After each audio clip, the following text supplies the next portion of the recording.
আলহামদুলিল্লাহ মোটামুটি ভালোই। খুবই টেনশন হচ্ছে, কি পরীক্ষা দিচ্ছে কে জানে। খুবই টেনশনে ছিল, একটুও ঘুমাইতে পারে না ঠিক করে।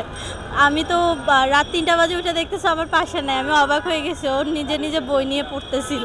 ওকে নিয়ে তো অনেক স্বপ্নই দেখি, এখন বাকিটা আল্লাহ ভরসা। ওর কোনো এম নাই, আমরাও চিন্তা করতেছি ওকে নৌবাহিনীতে দেওয়ার চিন্তা ভাবনা করতেছে, বা বিকেএসপিতে দেওয়ার একটা চিন্তা ভাবনা আছে। ছোট মেয়েকে নিয়ে আসছি, ও পোস্ট অফিস হাই স্কুলে পড়ে। হ্যাঁ, ভালোই আছে আর কি। হ্যাঁ, টেনশন তো অবশ্যই, টেনশন তো বাচ্চারও আছে, আমারও আছে।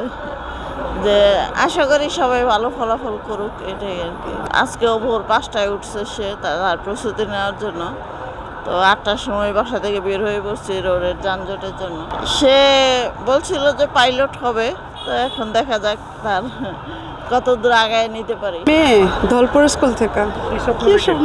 ভালো স্বপ্নই দেখি, যেন ভালো রেজাল্ট করে।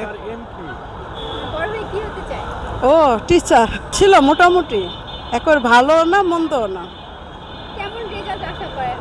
ভালো রেজাল্ট তো সবে আশা করে, আমিও করি। জানাবেন কাকে নিয়ে এসেছেন? ছেলে গেলে আমার বড় ছেলে, Willes little flower school and college. আলহামদুলিল্লাহ ভালো ছিল, দোয়া রাখবেন।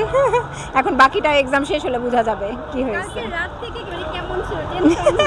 সেটা তো মা হিসেবে প্রথম সন্তানের প্রথম এক্সাম, এটা স্বাভাবিক, খারাপ তো লাগবেই, মানে টেনশন তো একটু কাজ করবেই। ইচ্ছা কি বড় হয়ে কি হতে চায়?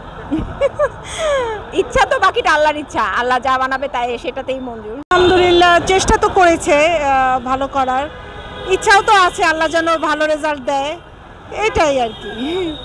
সবার যেটা মানে কাম্য। আমার তো ইচ্ছা আছে, আল্লাহর হুকুম হলে মেডিকেলে পড়ানোর ইচ্ছা আছে, এখন বাকিটা